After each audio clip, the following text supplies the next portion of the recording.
Assalamualaikum warahmatullahi wabarakatuh. Selamat pagi teman-teman. Terima kasih sudah hadir pada kesempatan press briefing kita kali ini. Setelah terakhir kita mengadakan press briefing 3 minggu yang lalu pada tanggal 21 Mei. Sekarang kita bertemu kembali dengan Pak Jubir bersama kita yang akan menyampaikan berbagai isu perkembangan terkait dengan situasi atau politik luar negeri. Sementara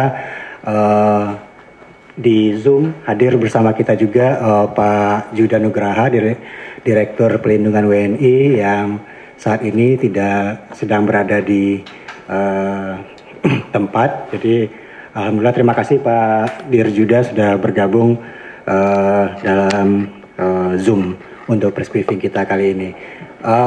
Sebagai informasi nanti setelah paparan disampaikan oleh Pak Jubir Reliansa Sumirat dan juga berikutnya Pak Juda Nugraha, kita akan lanjutkan dengan Q&A.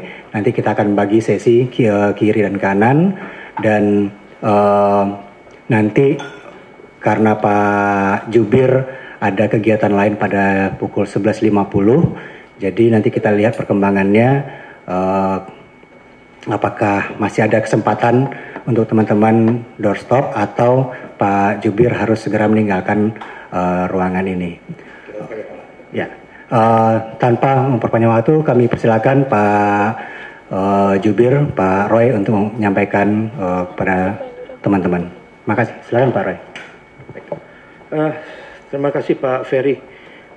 Selamat pagi teman-teman media. Pak Dir PWNI Kemlu, Pak Yuda, selamat pagi. Saya coba singkat saja supaya nanti juga kita bisa meluangkan waktu lebih banyak untuk tanya jawab, dan juga kalau masih terkejar kalau ada beberapa teman yang ada isu khusus untuk doorstop. Tidak banyak yang akan saya sampaikan untuk regular meeting kita kali ini. Mungkin beberapa kegiatan yang melibatkan Bapak Presiden dan Bapak Menteri Luar Negeri saja yang akan saya sampaikan sebagai awal dari acara ini. Pertama, saya mulai dari yang paling dekat aja dulu. Sudah diinfokan sebetulnya kepada teman-teman media bahwa besok Bapak Menteri Luar Negeri akan menerima Menteri Luar Negeri Selandia Baru untuk melakukan pertemuan Joint Ministerial Commissions GMC Indonesia New Zealand yang ke-12 antara kedua negara. Ini kelanjutan dari pertemuan serupa GMC terakhir itu di Selandia Baru tahun 2024 tahun lalu, yang telah menghasilkan rencana aksi kemitraan komprehensif antara Indonesia dan Selandia Baru untuk 4 tahun ke depan dari tahun 2025 sampai 2029. Bagi Indonesia dan Selandia Baru, pertemuan besok memiliki arti yang penting karena merupakan tanda dari dimulainya berbagai macam rencana implementasi dari berbagai aksi yang sudah disepakati tahun lalu di New Zealand pada pertemuan sebelumnya, dan juga akan dibahas lebih lanjut mengenai rencana kunjungan Perdana Menteri Selandia Baru ke Indonesia yang diharapkan dapat terjadi dilaksanakan sebelum akhir tahun ini. Besok teman-teman juga mungkin bisa hadir, ada sesi dari joint press statement di antara kedua menteri pasca dilakukannya pertemuan bilateral. Kemudian sedikit saja tentang kegiatan yang terkait dengan Bapak Presiden Republik Indonesia. Pada tanggal 16 Juni, which is hari Senin ya, minggu depan, Bapak Presiden Republik Indonesia direncanakan akan melakukan pertemuan Leaders Retreat dengan Perdana Menteri Singapura. Dan Bapak Menlu dijadwalkan juga akan mendampingi Bapak Presiden pada pertemuan tersebut. Agenda utama dari kunjungan Presiden RI di Singapura nanti meliputi pertemuan dengan Presiden Singapura dalam rangka kunjungan kenegaraan, itu satu segmen.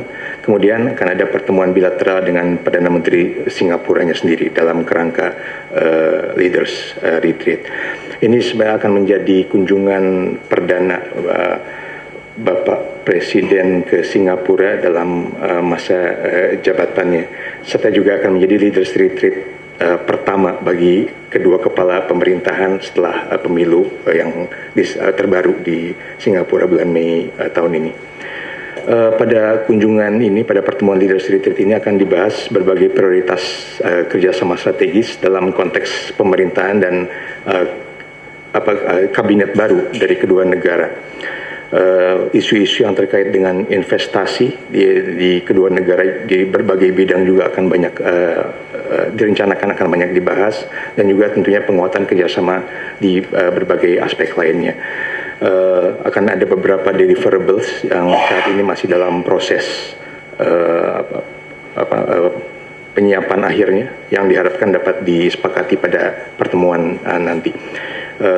Anyway, yang paling penting ditekankan adalah dengan adanya annual Leaders Retreat ini kita percaya bahwa hubungan bilateral kedua negara akan terus meningkat, sangat kuat, sangat erat, apalagi dengan format yang mengambil format retreat akan biasanya leaders akan jauh lebih open untuk juga berbagi pandangan, pemikiran, inputs, baik itu terkait dengan hubungan bilateral kedua negara atau hal-hal yang terkait dengan masalah-masalah regional ataupun masalah global. Itu satu. Kemudian last but not least from me, terkait dengan rencana kunjungan Bapak Presiden RI ke Rusia. Bapak Presiden RI dan rombongan terbatas juga dijadwalkan akan melakukan kunjungan ke Saint Petersburg, Rusia pada tanggal 18 sampai 20 Juni mendatang. Kunjungan ini dilakukan dalam rangka memenuhi undangan dari Presiden Rusia Vladimir Putin untuk melakukan pertemuan bilateral dengan Presiden Rusia dan juga sekaligus menghadiri Saint Petersburg International Economic Forum tahun ini yang sudah memasuki tahun berjalan sekitar berapa tahun gitu ya. Untuk Indonesia, kunjungan ini juga dilakukan dalam rangka peringatan 75 tahun hubungan diplomatik antara kedua negara, sehingga sangat penting dan memiliki makna penting bagi hubungan diplomatik kedua negara. Dalam pertemuan bilateral nanti, kunjungan ini juga diharapkan akan membahas perkembangan kerjasama bilateral serta melakukan tukar pikiran di antara para leaders terkait dengan isu-isu regional dan global yang menjadi common concern. Diharapkan juga akan ada beberapa deliverables yang mungkin pada saatnya nanti akan kami sampaikan lebih lanjut, karena sampai saat ini masih memasuki tahap finalisasi akhir.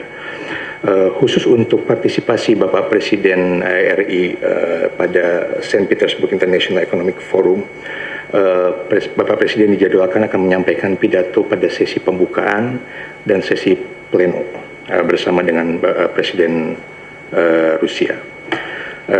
Dan juga sebelum rangkaian pertemuan di tingkat Presiden, direncanakan juga bahwa Menteri Luar Negeri Indonesia akan melakukan pertemuan bilateral dengan Menlu Rusia di Moskow. Ini sebenarnya hal yang sudah pernah dijadwalkan sebelumnya, hanya tertunda sehingga baru bisa terlaksana minggu depan bila tidak ada halangan lebih lanjut. Itu saja yang bisa saya sampaikan sekarang. Saya kembalikan ke moderator Pak Ferry. Terima kasih.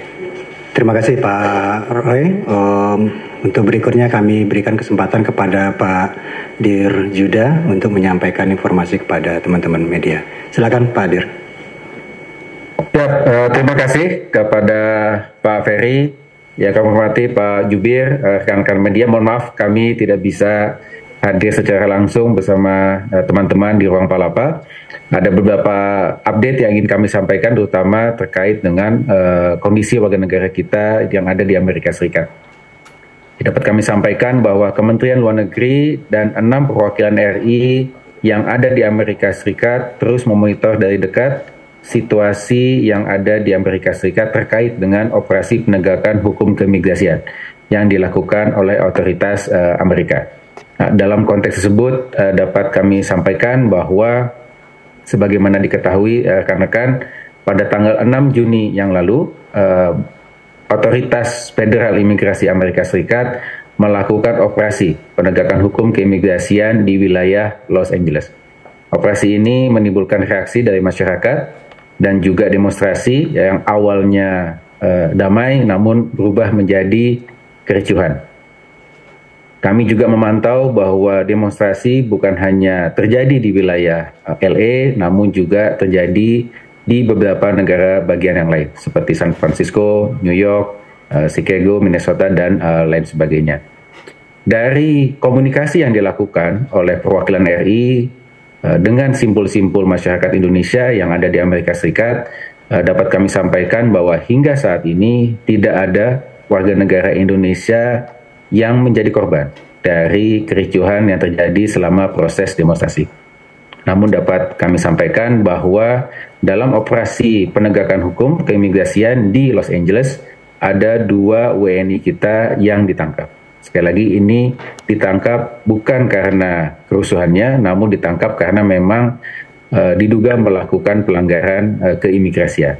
Saat ini KJRI LA sudah bisa berhubung dengan pihak keluarga dan menyampaikan bahwa kedua WNI ini akan mendapatkan pendampingan pengacara, dan kita juga terus mengupayakan akses ke konseleran untuk bisa bertemu dengan kedua WNI tersebut. Tentunya dengan memperhatikan konsen dari kedua WNI tersebut untuk bisa ditemui oleh staf dari KJRI LA. Kemudian dapat kami sampaikan juga update mengenai mahasiswa Indonesia yang ada di Harvard yang juga ditanyakan oleh rekan media. Dalam catatan dari perwakilan RI ada 87 mahasiswa Indonesia yang saat ini berstatus mahasiswa di Harvard University. 46 diantaranya merupakan mahasiswa LPDP. Pada tanggal 22 Mei yang lalu, Department of Homeland Security mengeluarkan surat yang mencabut izin sertifikasi Harvard University untuk menerima mahasiswa asing, Student and Exchange Visitor Program. Kemudian pihak Harvard melakukan perlawanan hukum, dan dalam hal ini Pengadilan Federal Boston telah memberikan temporary restraining order terhadap keputusan pemerintah AS tersebut. Nah, kemudian pada tanggal 4 Juni yang lalu, pemerintah AS juga mengeluarkan pernyataan untuk menahan visa FJM mahasiswa Harvard. Nah, kemudian pada tanggal 6 Juni kembali Harvard University melakukan perlawanan hukum, dan kemudian pihak Pengadilan Federal Boston menyatakan juga menerapkan temporary restraining order terhadap keputusan dari pemerintah Amerika Serikat tersebut. Berbagai macam upaya kita lakukan, pihak Kementerian Luar Negeri juga telah berkoordinasi erat dengan LPDP, dan juga kita melakukan komunikasi dengan mahasiswa yang ada di sana. Kita memiliki HISA, ya, namanya himpunan Harvard Indonesia Association di sana, dan kemudian kita juga berkoordinasi dengan pihak kampus. Secara umum, dapat kami sampaikan update data WNI yang terdampak dari kebijakan imigrasi yang mulai diterapkan pada awal tahun ini. Total ada 58 WNI yang terdampak, di mana 6 diantaranya tercatat sudah dideportasi atau kembali pulang ke Indonesia. Langkah-langkah yang dilakukan oleh perwakilan RI selain tentu memberikan pendampingan kekonsuleran, kita juga melakukan diseminasi informasi mengenai Know Your Rights agar warga negara kita memahami hak-haknya dalam sistem hukum yang ada di Amerika Serikat. Jadi walaupun mereka mendapatkan proses penegakan hukum, mereka tetap memiliki hak-hak yang dilindungi dalam sistem hukum yang ada di Amerika Serikat, dan pihak perwakilan RI akan melakukan pendampingan untuk memastikan bahwa hak-hak tersebut tetap dipenuhi. Kami juga menyampaikan himbauan kepada seluruh warga negara Indonesia yang ada di Amerika Serikat untuk terus meningkatkan keamanan diri, menghindari lokasi-lokasi kerumunan massa dan juga titik-titik demonstrasi. Bagi WNI yang terdampak, ya tadi kami sampaikan, pahami hak-haknya dan segera hubungi perwakilan RI terdekat. Salah satu hak yang dilindungi adalah mereka memiliki hak untuk berhubungan dengan perwakilan RI yang terdekat. Nah, bagi WNI yang memiliki rencana perjalanan ke Amerika Serikat, kami menghimbau agar dapat masuk ke Amerika Serikat dengan visa yang valid sesuai dengan peruntukannya, dan mengantisipasi proses pemeriksaan imigrasi yang jauh lebih ketat saat ketibaan di Amerika Serikat. Mungkin itu Pak Ferry yang dapat kami sampaikan. Terima kasih. Terima kasih Pak Dirjuda telah menyampaikan beberapa update mengenai situasi WNI kita di Amerika Serikat. Untuk kesempatan berikutnya sesi kita mulai dengan sesi Q&A. Pertama kami serahkan kepada sesi kanan saya jika ada yang ingin menanyakan agar angkat tangan dan menyampaikan nama serta nama media. Dari depan dulu mungkin.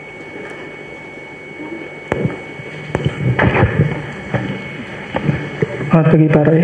Pak, saya Fauzi dari FOI Pak. Yang pertama pertanyaan saya terkait dengan KTT Palestina tanggal 17-20 Juni nanti, siapa yang akan mewakili Indonesia? Dan apakah Indonesia akan mengusulkan apa yang disampaikan Pak Menlu kemarin dalam outcome dokumen yang direncanakan tanggal 17-20 nanti? Kemudian yang kedua ke Pak Yuda. Pak Yuda, mungkin kalau ada datanya Pak, ada berapa WNI kita yang tersandung masalah haji Pak di Arab Saudi terkait dengan mereka menyediakan penginapan atau memasukkan jemaah ilegal Pak. Sedangkan terkait jemaah ilegal kita itu nasibnya sekarang gimana Pak? Terima kasih. Terima kasih untuk kesempatan kedua. Tengah, silakan. Selamat pagi Pak Roy, saya Dani dari Yomiuri Shimbun. Mau tanya Pak, apakah ada update terkait rencana evakuasi pengungsi dari Palestina yang seperti diusulkan oleh Presiden Prabowo sebelumnya? Terima kasih. Terima kasih. Bagian belakang. Selamat pagi Bapak-Bapak, Tifal dari Kompas TV. Mau follow up soal warga negara kita yang mencoba masuk ke Arab Saudi waktu itu oleh otoritas Arab Saudi lalu ditemukan di gurun waktu itu, ada dari 3, 2 diantaranya selamat. Untuk tindak lanjutnya sejauh ini bagaimana? Apakah mereka dideportasi atau ada tindak lanjut lain yang diambil oleh otoritas Arab Saudi? Dan membaca kemungkinan ini tentu kan masih ada kemungkinan langkah-langkah beberapa orang untuk mencoba masuk tanpa prosedur, non prosedural. Langkah follow up-nya apa yang dilakukan oleh pemerintah memastikan bahwa semua warga negara kita bisa melakukan ibadah haji atau masuk ke wilayah teritori Arab Saudi lewat prosedur yang seharusnya. Terima kasih Pak. Baik, 3 pertanyaan pertama kami berikan kesempatan. Berikutnya untuk pertanyaan pertama kami persilakan mungkin Pak Roy dulu mungkin. Silakan Pak Roy. Ya, baik. Terima kasih.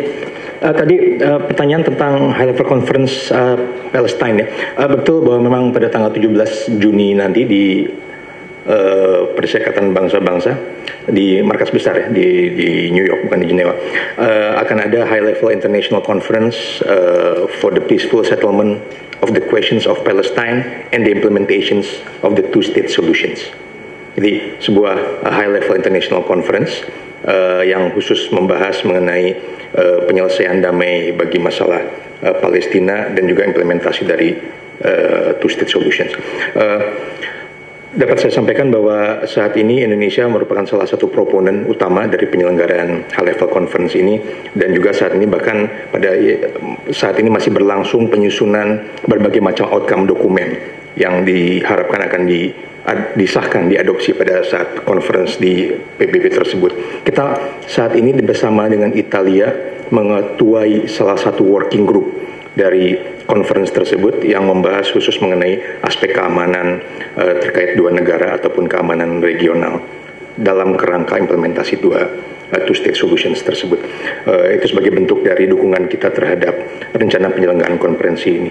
Dan Indonesia akan menggunakan konferensi ini untuk terus mengajak komunitas internasional untuk meningkatkan tekanan terhadap Israel untuk menghentikan segala kekerasan di Gaza dan mengakhiri pendudukan illegal settlement-nya atas Palestina. Dan juga Indonesia akan terus menggalang dukungan internasional untuk pengakuan Palestina sebagai negara yang berdaulat. Mengenai partisipasi, rencananya Indonesia akan diwakili oleh pejabat pada tingkat Wakil Menteri Luar Negeri. Kemudian ada pertanyaan tentang tadi siapa Dani ya? Follow up dari evakuasi. Saya luruskan dulu seperti biasa. Kita tidak bicara masalah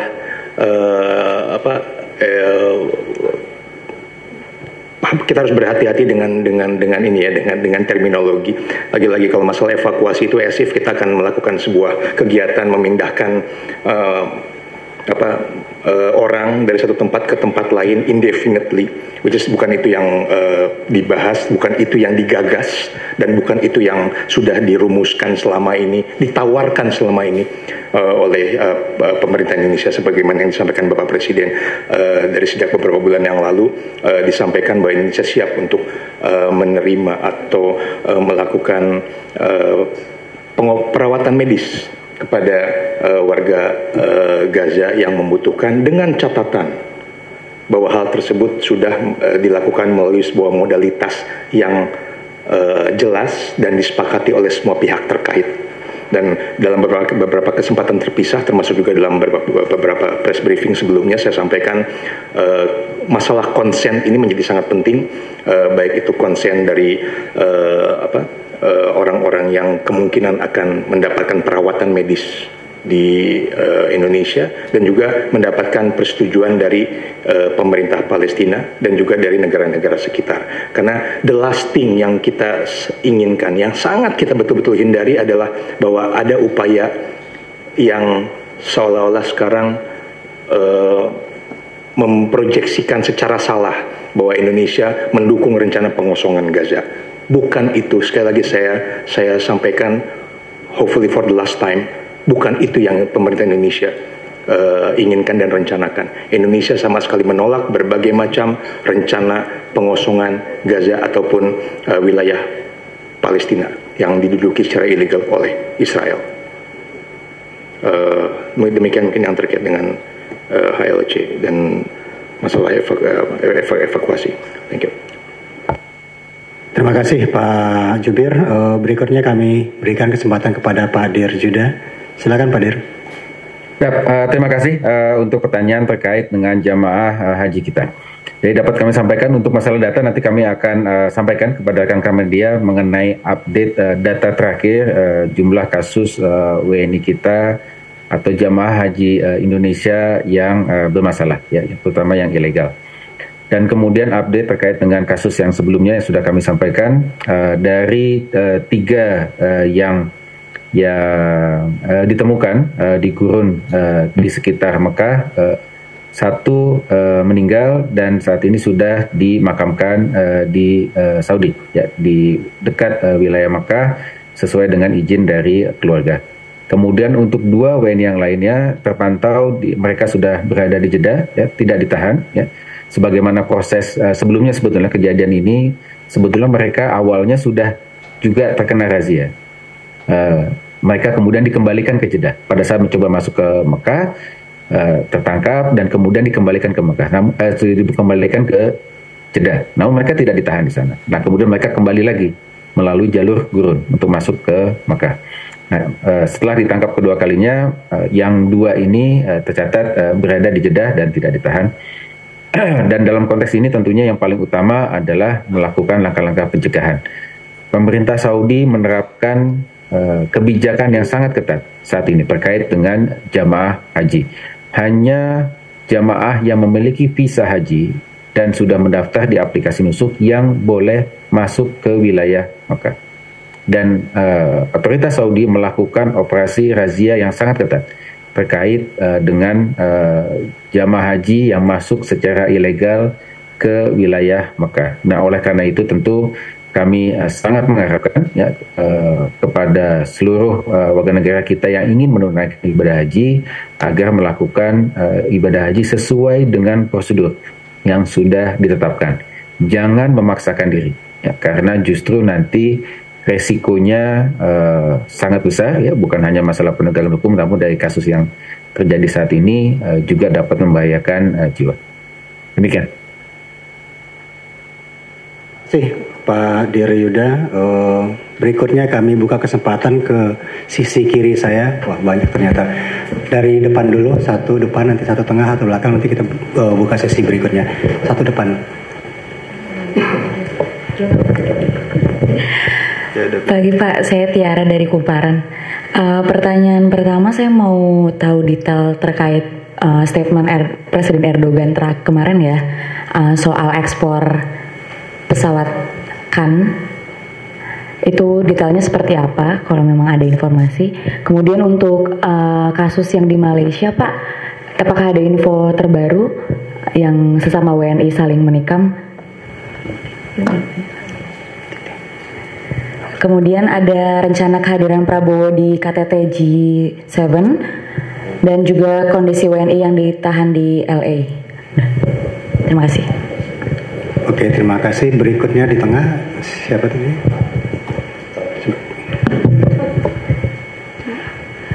Pagi Pak, saya Ifat dari Jakarta Post.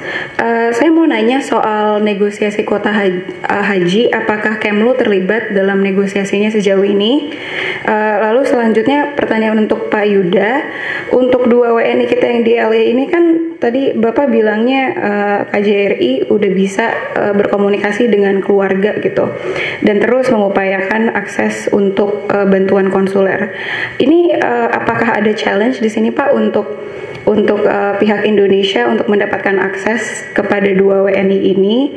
Kesulitannya tuh di mana untuk accessing mereka, dan dari kejadian-kejadian sebelumnya dengan 6 WNI yang sebelumnya, apakah sudah ada challenge untuk mengakses mereka untuk ke konsuler, bantuan konsuler gitu Pak?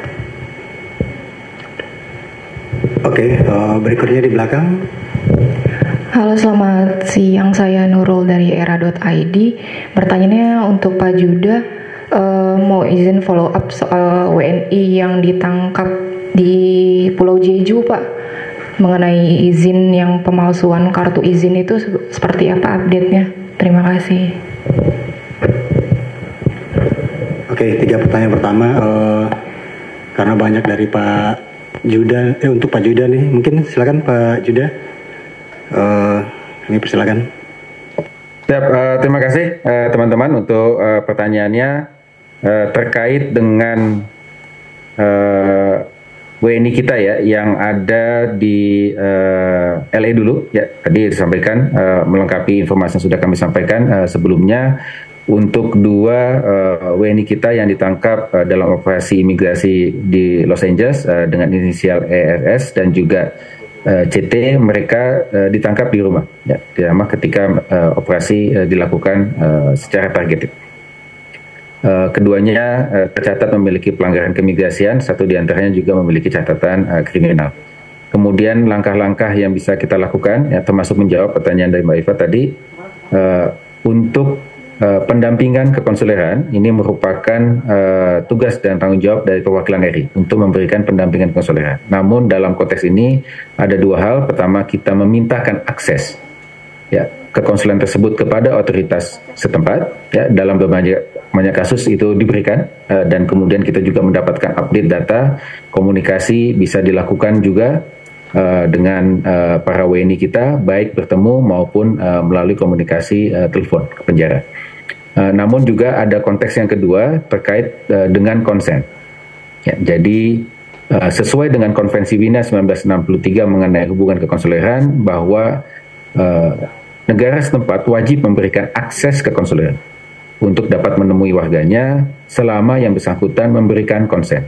Ya, ada kasus memang WNI kita yang dengan alasan tertentu memang tidak ingin dikontak oleh perwakilan RI. Tentu kita menghargai hal tersebut, namun kita tetap monitor dari jauh bahwa hak-haknya sudah terpenuhi, termasuk hak untuk mendapatkan pendampingan pengacara. Kemudian untuk kasus pembunuhan sesama WNI yang ada di Malaysia, ya, dapat kami sampaikan bahwa update-nya untuk informasi di awal pada tanggal 7 Juni Kepolisian Keluang menerima informasi bahwa ada seorang warga negara Indonesia yang dinyatakan meninggal dunia karena luka tusuk, dan kemudian pihak kepolisian melakukan penyelidikan dan melakukan penangkapan terhadap 5 WNI yang lain yang menjadi terduga pelaku. Langkah-langkah yang sudah dilakukan, KBRI Kuala Lumpur pada tanggal 9 Juni sudah menerbitkan surat pencatatan kematian, dan kemudian tanggal 10 kita juga sudah lakukan proses repatriasi jenazahnya. Kemudian pihak KJRI juga sudah, KJRI Johor ini kerjasama antara KBRI Kuala Lumpur dan KJRI Johor. KJRI Johor juga sudah melakukan pertemuan dengan pihak ladang tempat para PMI kita ini bekerja untuk mendapatkan kronologis lebih lanjut.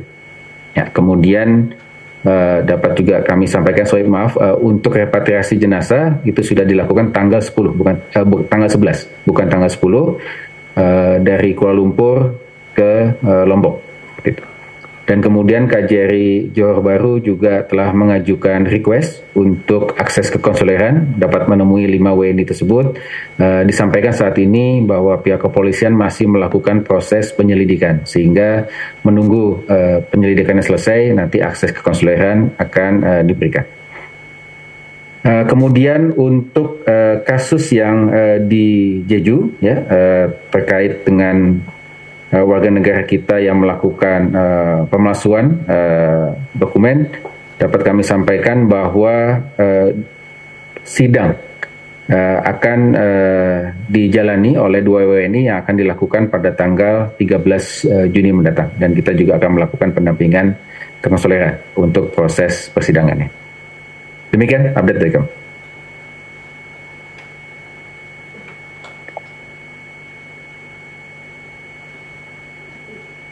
Baik, terima kasih Pak Dirjuda. Untuk berikutnya kami buka kesempatan lagi ke sisi kanan saya. Sorry, ada ya. Maaf, Pak. Saya sudah bertanya kepada Pak Roy. Sabar. Pak Roy ada 2 pertanyaan. Silakan Pak Roy. Saya sempat mikir punya salah apa saya sama Pak Ferry kebetulan. Terima kasih Pak Ferry. Tadi ada beberapa pertanyaan.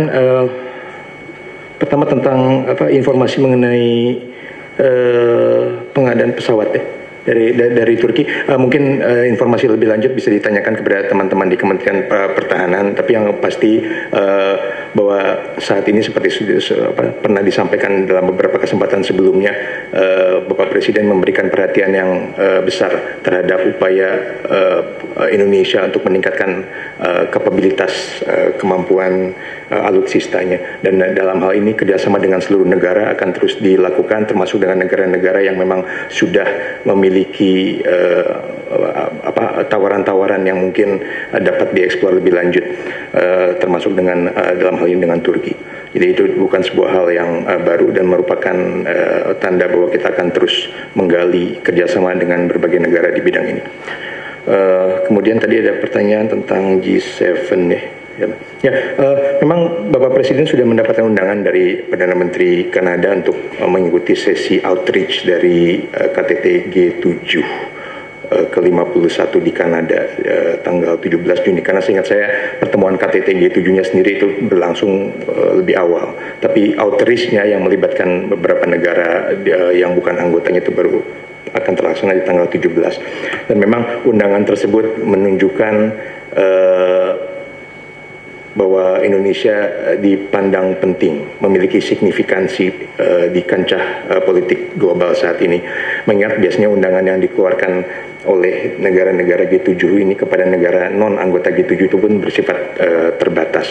Seingat saya ada beberapa negara lain selain Indonesia yang juga non-anggota G7 dan diundang untuk hadir di outreach session pada tahun ini.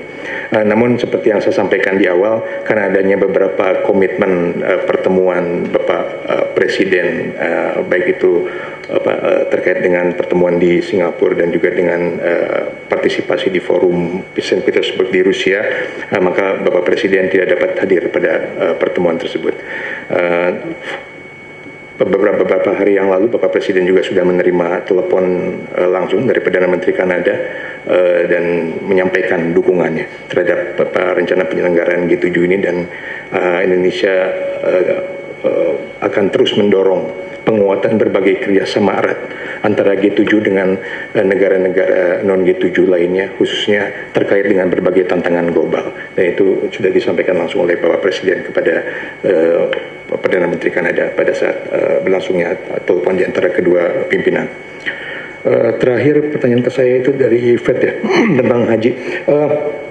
Memang Kementerian Luar Negeri ikut membantu memfasilitasi mengenai negosiasi kuota haji ini, baik itu dilakukan oleh Kemlu Pusat ataupun melalui perwakilan Indonesia di KBRI Riyadh ataupun KJRI Jeddah. Namun tentu saja seperti yang teman-teman maklumi bahwa porsi besar dari masalah negosiasi kuota haji ini ada di tangan Kementerian Agama, khususnya dari Badan Penyelenggara Haji, BP Haji.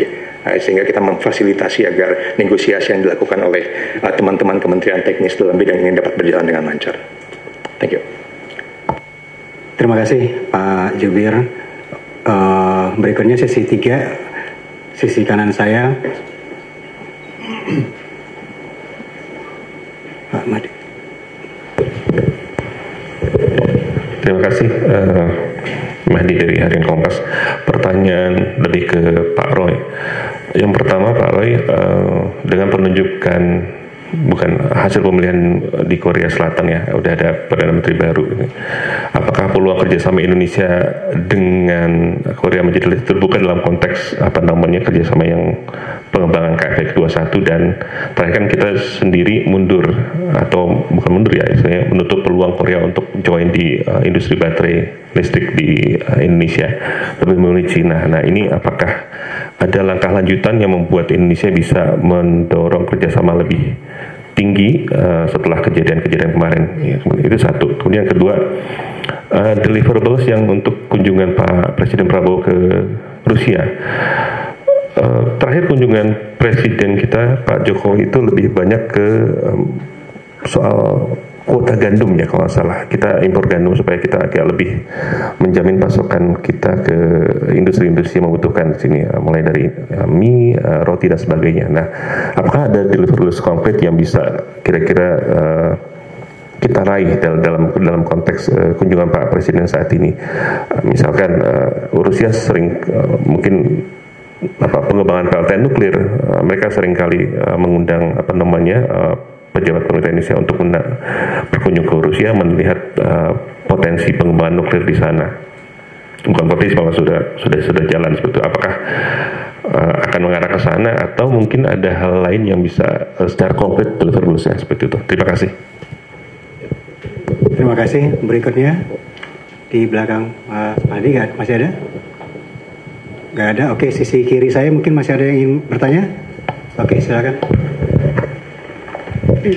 Selamat siang Pak, saya Sandra dari C2D. Yang mau saya tanyakan, di tengah dinamika global, maksudnya dinamika kebijakan Trump juga, apakah ada rekomendasi, apakah Kemlu masih merekomendasikan untuk students dari Indonesia tetap sekolah di Amerika, apalagi mengingat LPDP batch 2 mungkin akan buka juga di Juli dan mungkin akan banyak yang ke Amerika gitu ya Pak. Apakah tetap direkomendasikan atau ada imbauan? Dan mengingat ini juga agak banyak case-nya, apakah mungkin sudah ada diskusi dari Kemlu ke institusi terkait, ke kampus terhadap untuk meningkatkan perlindungan students di kampus-kampus di luar negeri gitu Pak? Terima kasih. Oke, masih ada? Saya kira cukup dua berarti ya, udah nggak ada lagi. Oke, semuanya pertanyaan ke Pak Roy. Silakan Pak Roy. Sebenarnya mungkin yang visa nanti bisa dibantu Pak Yuda kali ya. Tapi oke. Kerjasama dengan Korea ya. Oke, dengan memang betul kita turut memantau dinamika yang terjadi di Korea Selatan, dan dalam hal ini Bapak Presiden tengah menyiapkan secara formal surat ucapan selamat kepada pemerintahan Korea Selatan yang baru. Sebetulnya lagi-lagi seperti yang sering kali saya tekankan, bahwa Indonesia tidak dalam posisi dan tidak akan pernah dalam posisi untuk micromanaging, apalagi interference dengan dinamika politik di negara manapun. Dan dalam hal ini kita menghargai kerjasama dengan semua negara akan terus berlanjut despite apapun yang terjadi dengan negara tersebut. Dan terkait dengan pemerintahan baru Korea, tentunya Indonesia akan terus menggali apa hal-hal yang bisa dilakukan bersama, baik itu sifatnya meneruskan apa yang sudah dilakukan dengan pemerintahan sebelumnya, ataupun memang hal-hal baru yang sepertinya baru akan dilakukan untuk kedepannya. Proses review akan selalu dilakukan dari waktu ke waktu, makanya yang namanya berbagai macam MOU kerjasama antara Indonesia dengan negara lain itu akan selalu ada klausul mengenai masalah review, karena kerjasama dengan negara manapun tentu dilakukan dengan premises bahwa kerjasama itu harus menguntungkan dari kedua belah pihak. Sehingga bila ternyata pada perkembangannya ada hal-hal yang menunjukkan pihak-pihak tertentu tidak lagi merasa diuntungkan, atau pihak-pihak tertentu merasa terdapat arah kerjasama lain yang bisa digali lebih lanjut, itu akan kita putuskan secara bersama. Ya, jadi itu juga saya pikir terkait dengan tadi pertanyaan kerjasama KFX segala macam, for sure itu masih ada di table di antara kedua negara. Mengenai masa depannya, kita masih harus menunggu bagaimana appetite dari masing-masing pemerintahan untuk melihat benefit dari kerjasama ini di masa datang untuk masing-masing negara. Kemudian tadi tentang ini deliverable Rusia. Kalau di Cinema 21 tuh coming soon ya. Nanti saya coba kumpulkan lagi informasi. Ini beberapa teman-teman saya yang masih bertanggung jawab terhadap pertemuan ini langsung juga sekarang masih nggak bisa angkat telepon saya langsung, karena betul-betul mereka masih dalam proses untuk negosiasi dari berbagai macam dokumen yang diharapkan dapat disetujui pada saat berlangsungnya kunjungan ke Rusia. Kemudian yang tentang saya nggak tahu, mungkin Pak Yuda mungkin bisa touch yang terakhir, tapi kalau saya boleh sentuh sedikit tambahan saja terkait dengan masalah visa. Saya pernah mengeluarkan sebuah kutipan, baik itu dalam bentuk klip video ataupun kutipan tertulis pada saat berlangsungnya KTT ASEAN beberapa waktu yang lalu, khususnya terkait dengan masalah perkembangan visa student ketika terjadi keputusan di Amerika Serikat mengenai kebijakan pemerintahan Trump yang masih berlangsung hingga saat ini. Mungkin yang perlu saya tekankan adalah bahwa kita terus secara proper ya, menyampaikan concern kita, keprihatinan kita terhadap masalah ini kepada pemerintah Amerika Serikat, dan kita berharap adanya solusi yang tidak merugikan nasib dari mahasiswa Indonesia ataupun calon mahasiswa Indonesia di Amerika Serikat, karena kita percaya betul bahwa seluruh kerjasama yang dilakukan, terutama dalam kerangka kerjasama pendidikan seperti ini, telah memberikan manfaat nyata bagi kedua negara di berbagai aspek. Sehingga adalah sebuah hal kewajaran apabila kita berharap konsideran ini dapat dipertimbangkan dengan baik pada saat nanti pemerintah Amerika mengambil keputusan di masa datang. Dan tentunya saya mendukung penuh apa yang disampaikan Pak Diryuda tadi, bahwa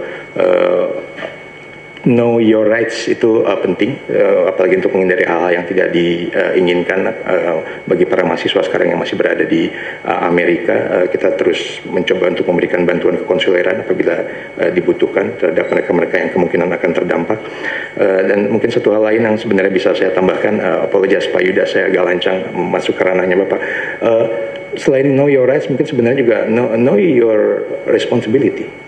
Dan ini berlaku juga untuk masalah keimigrasian ketika warga negara Indonesia akan memasuki negara lain. Sehingga yang paling kecil saja, bahwa bagaimana kewajiban untuk melapor diri kepada perwakilan Indonesia setempat itu merupakan sesuatu yang kita harapkan itu sudah menjadi DNA bagi warga negara Indonesia yang ada di luar negeri. Jangan hanya datang ke perwakilan RI ketika ada masalah, tapi bagaimana kita akan membantu kalau kita tidak tahu eksistensi dari warga negara Indonesia ketika ada di luar negeri.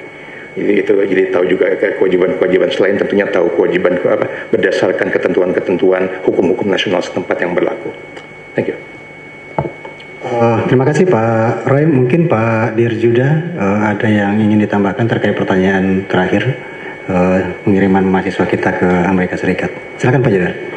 Siap, terima kasih Pak Roy. Tadi sudah sangat lengkap sebetulnya sudah disampaikan oleh Pak Roy. Kami hanya menambahkan sedikit saja bahwa memang fakta universitas-universitas di Amerika Serikat masih menjadi lokasi tujuan dari mahasiswa kita untuk menimba ilmu. Tadi Pak Roy sudah sampaikan bahwa pemerintah Indonesia sudah menyampaikan keprihatinan ini terhadap perkembangan yang terjadi, dan kita meminta akan adanya solusi yang tidak merugikan mahasiswa kita yang ada di Amerika Serikat, dan juga kita juga tekankan bahwa mahasiswa Indonesia yang ada di Amerika Serikat selama ini sudah memberikan kontribusi yang banyak bagi kemajuan kerjasama pendidikan dan juga ilmu pengetahuan di Amerika Serikat.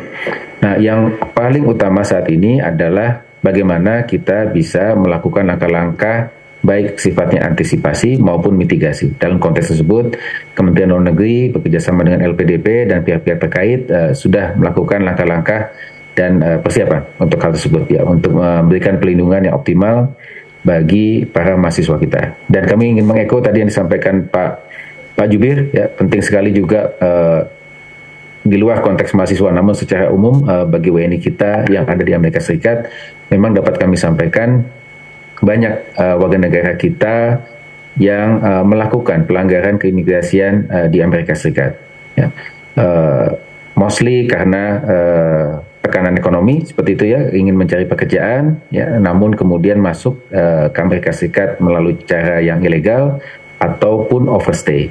Nah, tentu hal ini yang perlu kita cegah sejak awal. Tentu menjadi hak setiap warga negara Indonesia untuk bekerja, namun perlindungan yang paling optimal adalah dengan mematuhi segala macam peraturan yang ada di negara setempat. Dalam hal ini di Amerika Serikat. Kita perlu sampaikan bahwa kebijakan Amerika Serikat saat ini berbeda dengan kebijakan-kebijakan Amerika sebelumnya. Kita paham data sebelumnya per November 2024 ada 4.276 warga negara Indonesia yang sudah masuk kepada final order of removal. Ya. Namun sebelumnya tidak dilakukan proses deportasi secara aktif. Bahkan ada yang sudah masuk ke final order of removal sejak tahun 2009 dan dia aktif lapor setiap tahun ke kantor ICE, tidak diapa-apakan, ya, hanya sekedar lapor dicatat. Namun kemudian pada saat dia lapor terakhir bulan Januari kemarin ditangkap dan kemudian dideportasi. Nah, ini sudah berbeda. Nah, oleh karena itu tentu sekali lagi negara hadir untuk memberikan pendampingan hukum, namun yang paling optimal adalah dengan mematuhi hukum yang berlaku di Amerika Serikat. Terima kasih. Terima kasih Pak Dirjuda. Mungkin karena tidak ada pertanyaan lagi, saya sedikit aja sesuai janji kalau saya coming soon nggak mau ditunda-tunda kalau ada. Oke, silakan Pak. Ini meskipun memang judulnya mungkin masih akan berubah, ada penyesuaian, tapi beberapa hal yang sedang kita coba untuk susun terkait dengan kemungkinan deliverables pada saat kunjungan ke Rusia. Akan ada beberapa deklarasi tingkat tinggi, baik itu terkait dengan kemitraan strategis ataupun beberapa draft perjanjian lainnya. Tapi ada beberapa MOU yang kita sedang garap saat ini, semoga bisa disepakati terkait isu transportasi, pembangunan kapal, perjanjian antara perguruan tinggi dan edukasi, kemudian kerjasama ekonomi kreatif dan teknologi komputer. Itu mungkin yang sangat konkret yang sedang kita coba selesaikan MOU-nya sebagai deliverables kunjungan Bapak Presiden ke Rusia. Thank you. Terima kasih Pak Jubir. Yang terakhir itu update untuk Madi Kompas, ya, terkait pertanyaan mengenai deliverables kunjungan Presiden ke Rusia. Baik teman-teman, kita akhiri pertemuan press briefing kita kali ini. Semoga teman-teman memperoleh informasi yang diinginkan dari pertanyaan-pertanyaan yang sudah disampaikan, baik melalui link pendaftaran sebelumnya maupun pada saat Q&A ini. Dan juga mohon bantuan kepada teman-teman dapat meneruskan informasi himbauan kepada seluruh WNI kita, baik di dalam negeri maupun di luar negeri, terkait hak dan kewajiban dari masyarakat kita, WNI kita.